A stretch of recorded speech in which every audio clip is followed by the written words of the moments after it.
श्री माता वैष्णो देवी के पवित्र धाम की तीर्थ यात्रा हमारे समय की सबसे पवित्र यात्राओं में से एक है। माँ का ये दरबार अपने बच्चों की समस्त मनोकामनाओं को पूरा करने के लिए प्रसिद्ध है।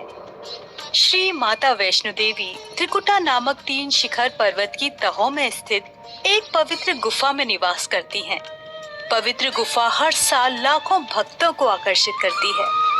आज के इस वीडियो में हम माता वैष्णो देवी मंदिर की यात्रा करेंगे और पवित्र मंदिर के इतिहास को जानेंगे।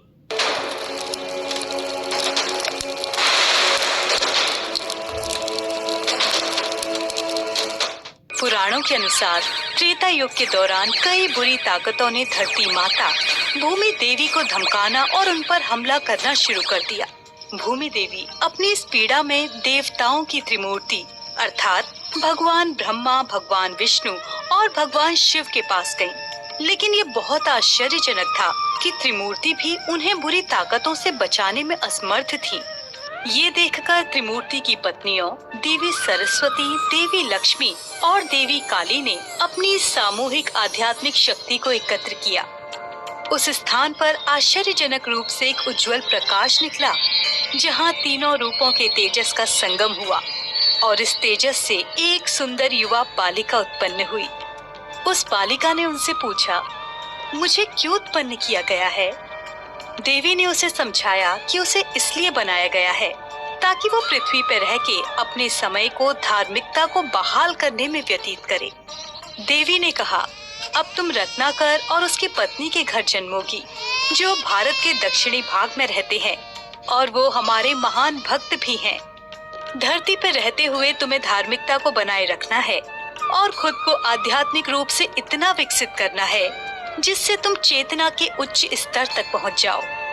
एक बार जब तुम उस चेतना के उचित स्तर को प्राप्त कर लेती हो तो तुम विष्णु में विलीन हो जाओगी और उनके साथ ही एक हो जाओगी। ऐसा कह के उन्होंने बालिका को आशीर्वाद दिया। कुछ समय बाद रत्नाकर और उसकी पत्नी के घर एक बहुत ही सुंदर कन्या का जन्म हुआ। दंपत्ति ने बच्ची का नाम वैष्णवी रखा। बालिका में बचपन से ही ज्ञान की अपार भूख थी, जो एक भंवर की तरह थी, जिसे कोई भी शिक्षण या विद्या पर्याप्त रूप से तृप्त नहीं कर पा रही थी। वैष्णवी ने ज्ञान प्राप्ति के लिए अपने भीतर की ही तलाश शुरू कर दी और जल्द ही उसने ध्यान की कला सीखी। और तब उसने ये महसूस किया कि ध्यान और तपस्या ही उसे उसके बड़े उद्देश्य के करीब ला सकती है। इस प्रकार वैष्णवी ने सभी घरेलू सुख सुविधाओं को त्याग दिया और ध्यान के लिए जंगल की ओर चली गई। इसी बीच भगवान राम अपने 14 वर्ष के वनवास के दौरान वैष्णवी से मिले, जिन्हें उसने तुरंत ही भगवान विष्णु के अवतार के रूप में पहचान लिया। उसी दौरान वैष्णवी ने भगवान विष्णु से खुद को अपने आप में समाने के लिए कहा ताकि वो सर्वोच्च निर्माता के साथ एक हो जाए। हालांकि भगवान राम ने ये जानते हुए कि अभी उचित समय नहीं है, उसे मना कर दिया। उन्होंने उससे कहा कि वो अपने निर्वासन की समाप्ति के बाद फिर से उससे मिलने आएंगे और उस समय यदि वो उन्हें पहचानने में सफल रही तो वो उसकी इच्छा पूरी करेंगे। अपने शब्दों का पालन करते हुए सिया राम युद्ध में विजयी होने के बाद फिर से उससे मिलने गए, लेकिन इस बार वो एक बूढ़े व्यक्ति के भेष में आए और दुर्भाग्य से वैष्णवी इस बार उन्हें पहचान नहीं पाई और व्याकुल हो गई। इस पर भगवान राम ने उसे सांत्वना दी कि अभी निर्माता के साथ उसके मिलन का उचित समय नहीं आया है, वो समय कलयुग में आएगा जब वो कालकी के रूप में अवतार लेंगे। भगवान राम ने उन्हें ध्यान करने और त्रिकुटा की पहाड़ियों की तलहटी पर एक आश्रम स्थापित करने का निर्देश दिया ताकि उनका आध्यात्मिक स्तर और ऊंचा उठ सके, जिससे मानव जाति को आशीर्वाद प्राप्त हो और गरीबों और निराश्रितों को उनके कष्टों से छुटकारा मिल सके। ऐसा होने पर विष्णु उन्हें अपने में समाहित कर लेंगे। ऐसा सुनते ही वैष्णवी तुरंत उत्तरी भाग के लिए रवाना हुई और अत्यधिक कठिनाइयों के बाद त्रिकुटा की पहाड़ियों की तलहटी में पहुंच गई। वहां पहुंचकर उन्होंने अपना आश्रम स्थापित किया और ध्यान में मग्न हो गई। भगवान राम की भविष्यवाणी के अनुसार माँ की महिमा दूर दूर तक फैल गई और लोग उनका आशीर्वाद लेने के लिए उनके आश्रम में आने लगे। जैसे जैसे समय बीतता गया, महायोगी गुरु गोरक्षनाथ जी को भगवान राम और वैष्णवी से संबंधित इस अप्रतिम घटना का दर्शन हुआ। और अब वो ये जानने के लिए आतुर हो गए कि वैष्णवी उच्च स्तर की आध्यात्मिकता प्राप्त कर पाई है या नहीं। इसलिए उन्होंने सत्य का पता लगाने के लिए अपने सबसे योग्य शिष्य भैरवनाथ को भेजा। आश्रम का पता लगने पर भैरवनाथ ने गुप्त रूप से वैष्णवी का अवलोकन शुरू कर दिया।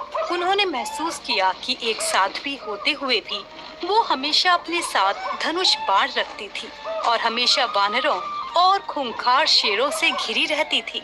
वैष्णवी की असाधारण सुंदरता से भैरवनाथ मोहित हो गए और सभी अच्छे ज्ञान को खोते हुए उन्होंने वैष्णवी को उनसे शादी करने के लिए उकसाना शुरू कर दिया।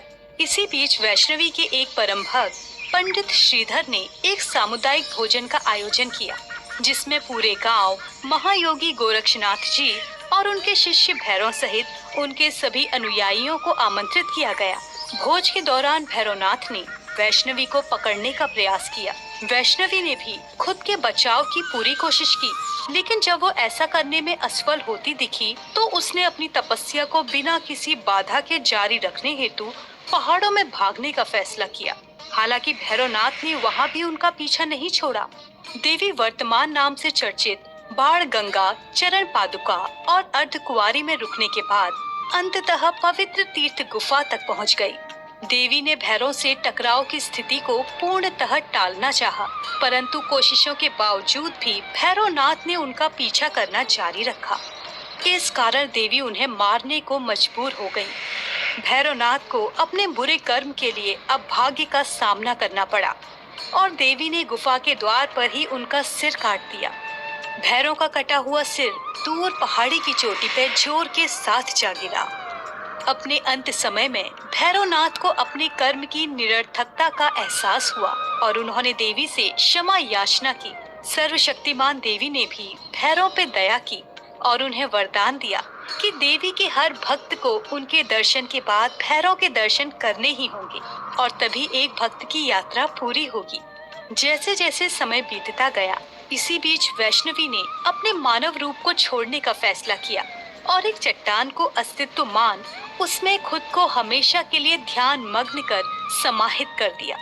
इस प्रकार वैष्णवी की 3 सिरों वाली 5.5 फीट ऊंची चट्टान या पिंडियां एक भक्त का अंतिम गंतव्य है। ये पिंडी श्री माता वैष्णो देवी जी के मंदिर की पवित्र गुफा के गर्भगृह में स्थित है, जो सभी के द्वारा पूजनीय है। मंदिर में साल भर श्रद्धालु आकर पूजा अर्चना करते हैं। नवरात्रि और दिवाली का त्योहार मंदिर में प्रमुखता से मनाया जाता है। मंदिर दुर्गा को समर्पित 108 शक्ति पीठों में से एक है, जिन्हें वैष्णो देवी के रूप में पूजा जाता है। आशा करती हूँ कि आपको वैष्णो देवी मंदिर की ये यात्रा अच्छी लगी होगी। इस इतिहास को अपने दोस्तों और परिवार के साथ जरूर साझा करें। अगली बार मिलने तक जय माता दी।